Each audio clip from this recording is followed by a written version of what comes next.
Welcome to the Deep Dive, the place where we turn massive amounts of sources and research into clear, actionable knowledge. And today we are really tackling a big one. A huge one. We are diving deep into what might be the single biggest stumbling block for independent language learners. The big question. How do you actually master English practice and get fluent when you're completely on your own? Exactly. When there's no teacher, no conversation partner. It's just you. That really is the core mission, and we see it over and over again. A learner's super motivated, they've got the apps, they've got the books. But they hit a wall. They hit a wall, a ceiling, because they don't have that constant feedback or that structure they think they need from a classroom. Right. They feel like they need someone else to tell them they're progressing. So our mission today is to completely dismantle that belief. We've gone through a huge stack of sources, research, expert advice. And we've boiled it all down into practical, creative methods, most of them free, by the way, that you can start using at home today. We're basically helping you build your own personal at-home language lab. We're going to give you specific, structured techniques for all four of the big skills. Speaking, listening, reading, and writing. But before we even get into the methods, I got to tackle the big question first. the foundational one, can you actually become fluent just by practicing alone? Okay, let's just get right into it. It's the question everyone has. What does the research say? What are the limits of solo practice? So the conclusion is, it's a bit nuanced, but it's overwhelmingly positive for you, the independent learner. Okay. Solo practice is absolutely essential. It's non-negotiable.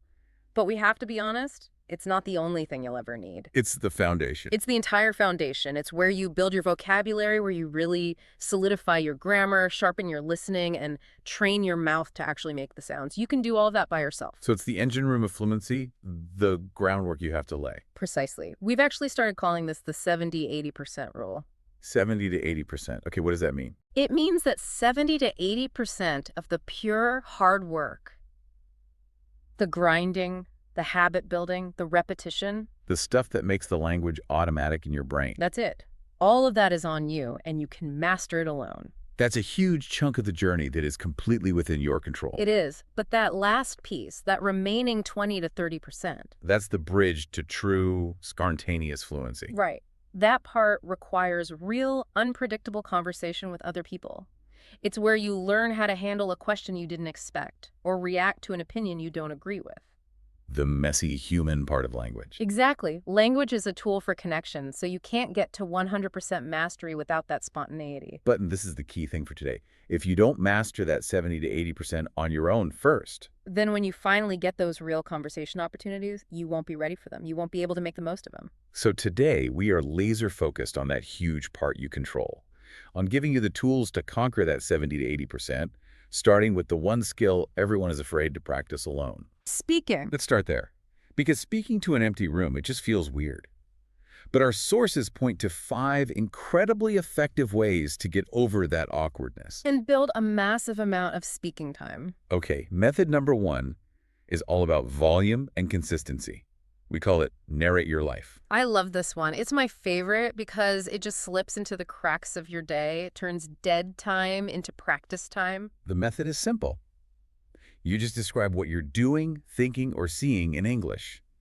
Constantly. You become the narrator of your own movie. Exactly. You're talking to yourself all day long, maybe silently if you're on the bus, but out loud when you're at home. And the beauty of this is that it kind of forces you to use simple tenses, right? Like the present simple or present continuous. Right, you're describing what's happening right now. So if I'm making breakfast, I'm saying, I'm opening the fridge, I'm taking out the eggs, I'm heating up the pan. Simple, immediate, direct. Yeah. And it forces you to recall all that high-frequency, everyday vocabulary. Yeah, your morning routine. Yeah. I'm brushing my teeth, I'm looking in the mirror. It's so simple. And here's where a lot of learners get stuck and give up. They try to use a complicated word they don't know. And then they switch back to their native language. Yes.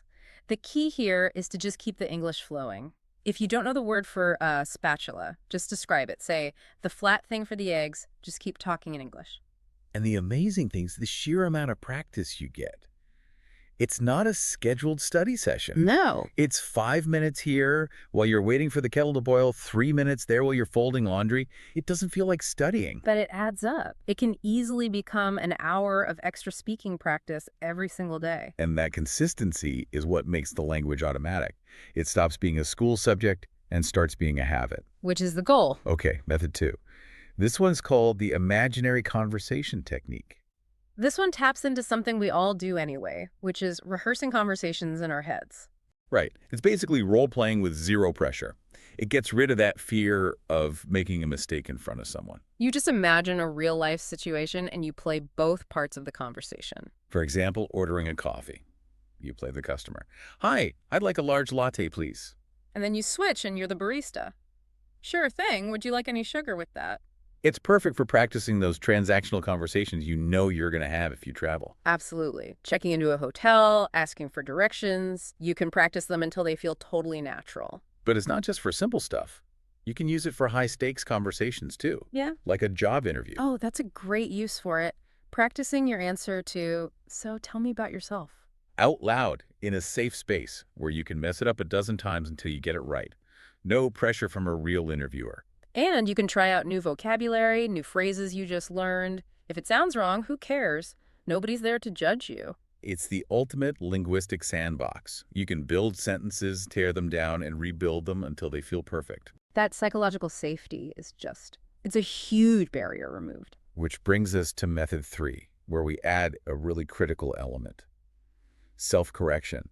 This is become your own teacher by recording yourself. This one is so important because it solves a fundamental problem with speaking live.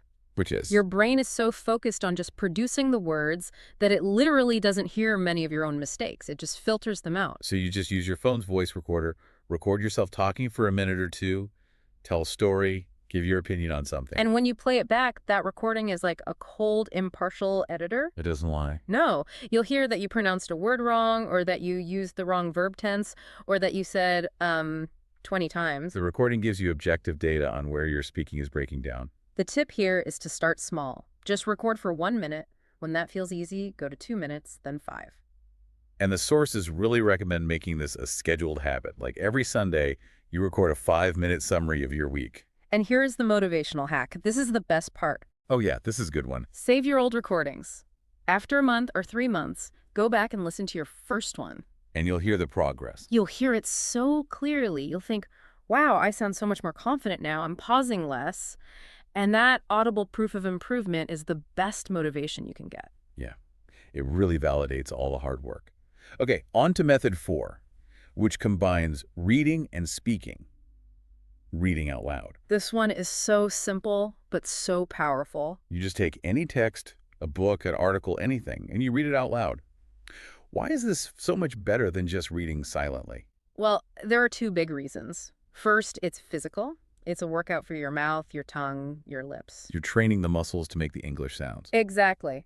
If you only ever read silently, your mouth doesn't get the practice it needs to actually produce the language smoothly. And the second reason? It's cognitive. When you read silently, your brain can kind of skim over the grammar, the sentence structure. You get the general idea, but you miss the details. Right. But when you force yourself to read every single word out loud, you become much more conscious of the grammar, the punctuation, the rhythm of the sentence. You're basically reverse engineering fluent sentences by saying them yourself. A good way to start is to go slow, really focus on clear pronunciation. Even just 10 or 15 minutes a day makes a huge difference to your speaking flow. Okay, final speaking method, number 5. Describe pictures or videos. This is an incredibly practical one because so much of real conversation is just describing things. Explaining what happened at work, telling someone what a new restaurant looks like. Exactly. So the method is you find a picture on Google, on Instagram, anywhere, or you play a video clip with the sound off. And you just describe everything you see out loud, in detail. This is a fantastic workout for the present continuous tense. The woman is walking on the beach. She is wearing a red dress. You're constantly talking about what is happening in the image. It also forces you to use all that descriptive language, colors, shapes, prepositions like behind, next to, on top of. You could even narrate a silent movie scene. The man is opening the door. He looks surprised. He is walking into the room. And this is so relevant because when you eventually have those real-world conversations, being able to describe things clearly and confidently is a core skill. This builds that skill in a no-pressure environment. Okay, so we've built up a whole arsenal for speaking practice. But all the speaking in the world won't help if your listening skills can't keep up with native speed. Right. We need to shift gears and talk about how to turn passive listening into an active skill for comprehension. It's often seen as the easy skill, but it's not. Not at all. True listening isn't just hearing sounds, it's actively decoding meaning in real time. Which brings us to method 1 for listening. Active listening with note-taking. This is the complete opposite of passive listening. Passive is having a podcast on in the background while you're doing chores. Which gives you some exposure, but it won't really push you forward. No. For real breakthroughs, you need active listening. That means you sit down with a notebook and you give the audio your full, undivided attention. So the action steps are, you listen, and you write down keywords, interesting phrases, stuff you don't understand. And crucially, the moment you get lost, the moment your comprehension fails, you hit pause. You rewind. And you listen to that part again and again if you need to until you figure it out. You have to grapple with the difficult parts, not just let them wash over you. Content selection is really important. Right. Oh, it's critical for motivation. If you're a beginner, stick with materials for learners, things that are a bit slower. But if you're more advanced, dive into the real stuff. yes. Find a podcast or a documentary about a topic you are genuinely passionate about, whether it's ancient history or video games or cooking. Because if you care about the topic, you'll be much more motivated to do the hard work of understanding it. Exactly. And we recommend quality over quantity. 15 or 20 minutes of this kind of focused, deep listening is worth more than hours of passive background noise. Okay, method 2 is one you called linguistic karaoke earlier, shadowing. Yes. Because it trains your ear and your mouth at the exact same time. It forges that physical connection between hearing a sound and producing it yourself. So the method is, you listen to some audio, and you repeat what the speaker says immediately, like an echo. And you're not just repeating the words, you're trying to copy everything. The pronunciation, the speed, the rhythm, the intonation, even the emotion. The mechanics are important. You should use a short clip, right? Like 30 seconds? Yeah, 30 seconds to a minute is perfect. You listen to one sentence, pause it, and repeat it. Then try to say it along with the speaker. How does this help listening specifically? It sounds more like a speaking exercise. It trains your ear to pick up on the music of the language. The natural rhythm, the stress patterns, the way words connect together in a stream of native speech. So you start to anticipate how sentences will sound. You do. And you're training your mouth to reproduce that music, which is just as important as knowing the vocabulary. Okay, listening method number 3 is all about depth over breadth. Watch the same content multiple times. This is based on the idea that repetition is the mother of all skill. Instead of watching 10 different movies once. Watch one movie 10 times. Exactly. Or one episode of a show you love, or a single TED Talk. And there's a cycle to this, a progression of understanding. There is. The first time you watch, you're just focused on the plot, what's happening. Then the second time, you already know the story, so your brain is free to notice more details. A joke you missed, a cultural reference. By the third or fourth viewing, you start picking up on specific phrases, idioms, the natural way the characters talk. And those are the things that only sink in with repeated exposure in a familiar context. And then, by the fifth, sixth, seventh time, you start to internalize it. You might find yourself saying the lines along with the characters. The language becomes automatic. That's fluency. And you can use subtitles to help this process along. Right, so maybe the first time you use subtitles in your native language if you really need them. Then the second time, you switch to English subtitles. And after that, you try turning them off completely. You challenge your ear to do all the work. It's a fantastic, structured way to go deep on a piece of content. Okay, method 4 is another one that bridges two skills, this time reading and listening. Listen to an audiobook while reading the text. The read-along. This is so good for connecting the written word to the spoken word. It solves that problem of seeing a word in a book but having no idea how to actually pronounce it. Exactly. This pairs the spelling with the correct pronunciation, the natural rhythm, the pacing of a native speaker.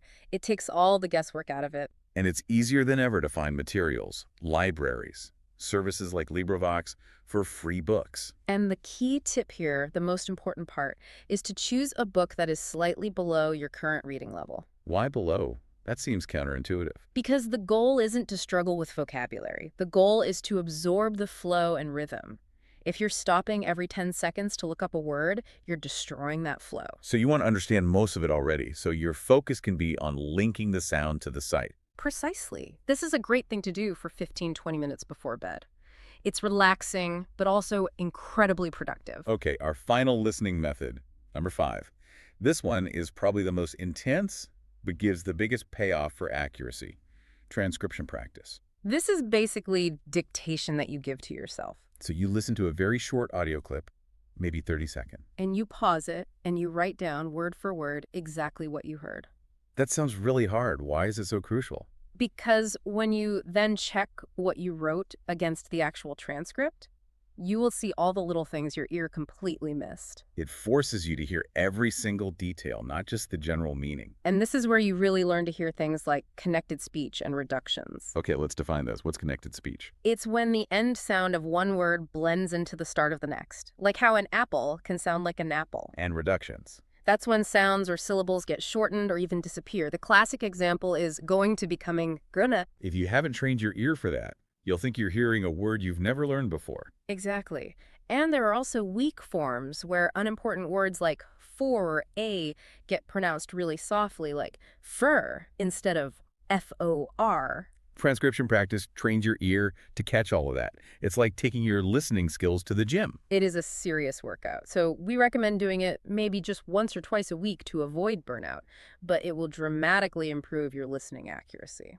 All right, that covers our listening arsenal. Let's move on to the skill that builds all your passive knowledge. Reading. Reading is so underrated.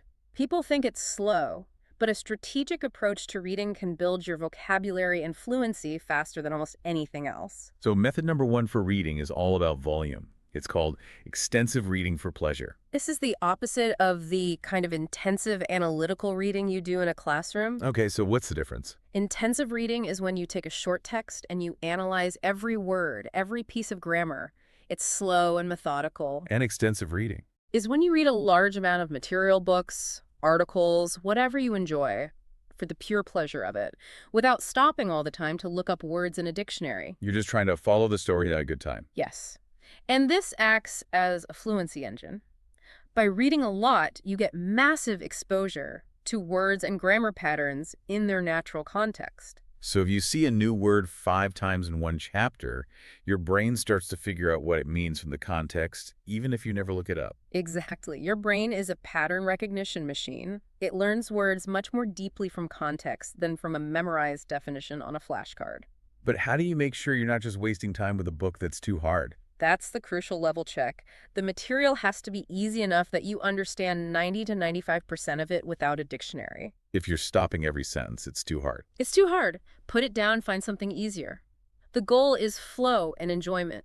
You should aim for at least 20 to 30 minutes of this every day. Okay, method 2 for reading is about making it more meaningful.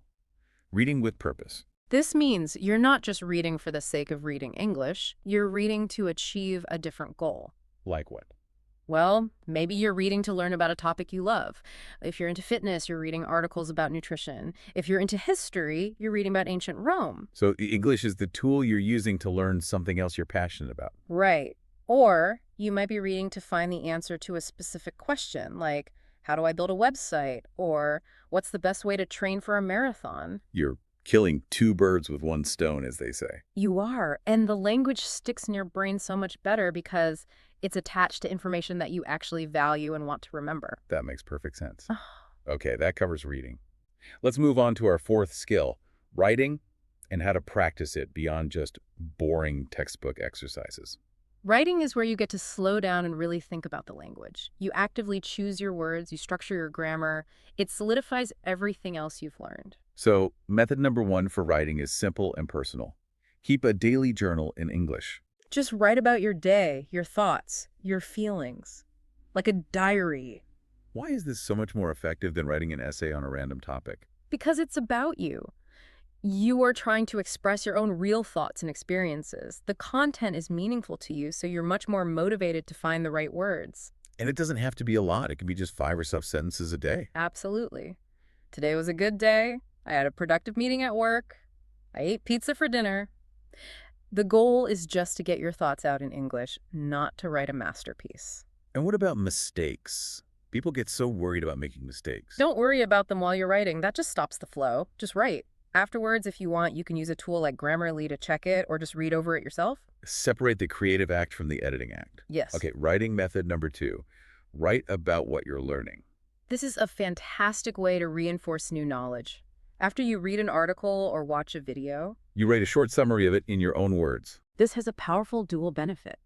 First, the act of writing the summary helps you process and remember the information from the article much better. And at the same time, you're practicing your writing, your summarizing skills, and using the new vocabulary you just learned. Keep it short, 5 to 10 sentences. That forces you to really identify the most important essential ideas. Method number 3 is about taking your writing out into the real world.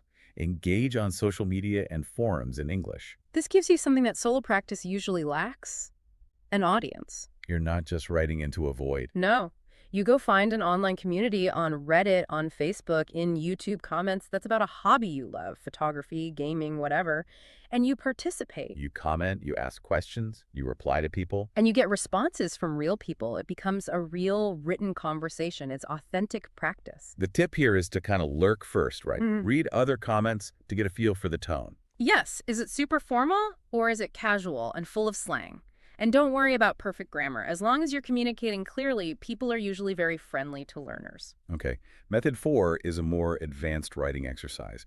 Rewrite articles or stories in your own words. This is a paraphrasing workout. You read a short article, then you close it, and you try to rewrite the main ideas using your own sentences and vocabulary. So you're not just copying it. No, that's the key. You have to truly understand the meaning first and then re-express that meaning using the English that you know. That sounds like it would be great for building sentence structure skills. It's incredible for that and for learning how to apply vocabulary in new ways. The goal is to make your version much shorter than the original, focusing only on the core message. And the final writing method, number 5.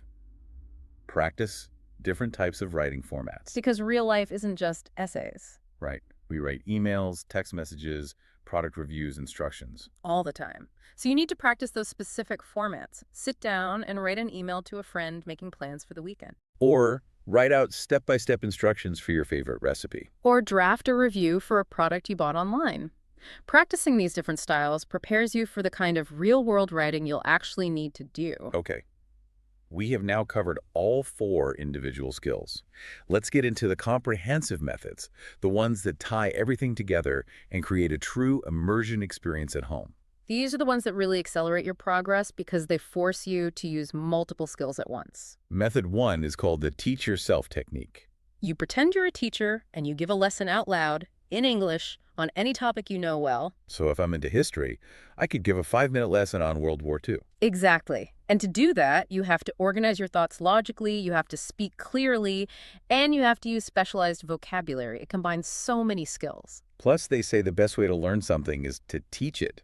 It's true. It reinforces your own knowledge of the topic. And for an extra layer, you can record yourself giving the lesson. So now you're adding speaking practice, listening practice for feedback, and critical thinking. It's a powerhouse method. Method 2 is probably the hardest to maintain, but it's constant.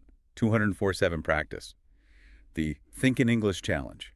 The goal here is to try and narrate your inner monologue in English all day long. From the moment you wake up. Yes, it's free. You can do it anywhere, anytime. How does someone even start with that? It sounds so difficult. You have to start small. Don't try to have a complex philosophical debate in your head. Start with simple things. I'm hungry. What's in the fridge? Oh, I need to take out the trash. And you just have to accept that you're going to fail. Hey. Your brain will constantly switch back to your native language. Constantly. The key is not to get frustrated.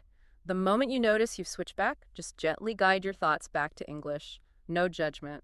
Just reset. And over time, those simple thoughts become more complex, and it starts to feel more and more natural. It's the ultimate way to maximize that 70–80% of solo work. Okay, method 3 creates a focused burst of immersion, the English-only hour. This is where you set a timer for 1 hour every day, and during that hour, you create a strict English-only bubble for yourself. So no native language at all? None.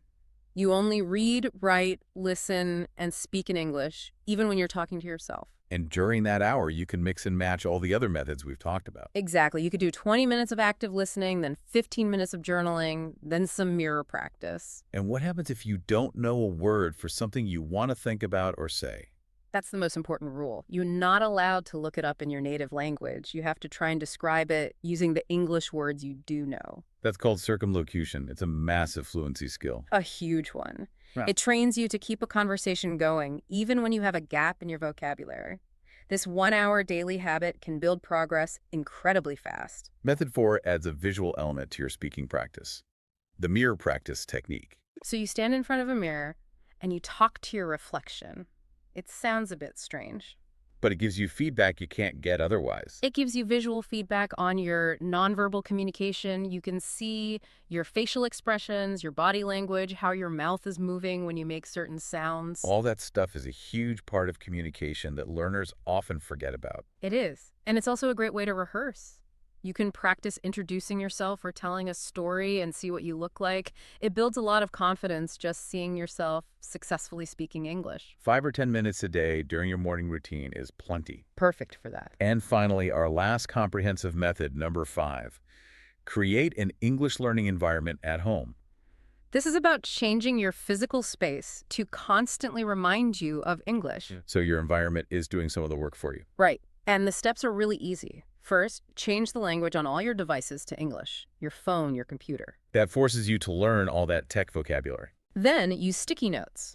Label things all over your house with their English names. Mirror, refrigerator, light switch. So you're getting these little microdoses of vocabulary all day long. Exactly. Keep English books out where you can see them. Put up a quote in English on your wall. The goal is to make it impossible to escape the language in your own home. Okay. We've just given you 22 different methods. A massive toolbox. But just having the tools isn't enough. You need a plan. You need a structure for success or you'll get overwhelmed. Which brings us to our final section, building a routine and staying motivated. And here's the big, giant warning sign. Yes. Do not try to do all 22 of these things every day. That is a recipe for burnout. You will give up in a week. Guaranteed. The key is to build a sustainable, manageable routine. So what does that look like in practice? It's about spreading out small bits of practice throughout your day. Maybe in the morning you do 10 minutes of reading with your coffee and try to think in English on your commute. Then at lunch, you do 20 minutes of active listening with a podcast. And in the evening, 15 minutes of speaking practice and 10 minutes of journaling. That's less than an hour total. But it's consistent and it touches on different skills. Speaking day, Tuesdays are for deep listening, Wednesdays are for reading. That rotation keeps things fresh and interesting. But the single most important principle, the one thing you should take away from this whole deep dive, Is that consistency is everything. it is everything. The research is crystal clear on this. 20 minutes every single day is so much better than cramming for 3 hours once a week. Your brain needs that regular daily exposure to build the pathways for the language to become automatic. If you break the chain, you start to forget. A little bit every day. That's the secret. But even with the best routine, motivation can fade. Life gets in the way. It does. So you need strategies. The first one is to set very clear, specific goals. So not just, I want to get better at English. No, that's too vague. It should be something like, this month I will learn to speak for 3 minutes about my job without stopping. Something you can actually measure. Strategy 2. Yeah. Track your progress. Put a calendar on your wall and put a big X on every day that you do your practice. That don't break the chain method is incredibly powerful. Yeah. You see that chain of X's growing and you don't want to break it. And strategy 3 is to reward yourself. Yes. If you practice for 30 days straight, buy yourself that book you wanted. You have to reward the consistent behavior, not wait for the final result of fluency. And what about on those days when you just feel discouraged, when it feels too hard? You have to accept that those days will happen. Learning is hard. On those days, just commit to the absolute bare minimum. Even if it's just 2 minutes. Just 2 minutes of thinking in English or writing one sentence in your journal. Something is always better than nothing, and it keeps your streak alive. Okay, we have covered a massive amount of ground. 5 methods for speaking, 5 for listening, 2 for reading, 5 for writing, and 5 that combine everything. 22 tools for your solo practice toolbox. Remember, you don't need to do them all. Pick 2 or 3 that sound fun to you and start there. And to help you start, we have a challenge for you. Something to put into action today. It's the 7-day challenge. For the next 7 days, we want you to implement the English-only hour. 1 solid hour every day of complete immersion. Mix and match any of the techniques we talked about, but for that hour, You are not allowed to use your native language. This 1 week will show you just how much progress you're capable of making on your own. It's proof of concept. And we want to leave you with one final thought. We said that solo practice is about 70 to 80% of the journey. And that can sound, well, a little bit lonely. But learning English alone doesn't have to be a lonely process. You have endless resources online, in media, and you have your own creativity. The most powerful realization you can have as a learner is that you don't need to wait for the perfect situation. You don't need to wait for a teacher or a trip to an English-speaking country. You have everything you need to make incredible progress right now, today. So pick one thing we talked about and start. Consistency over intensity. You got this.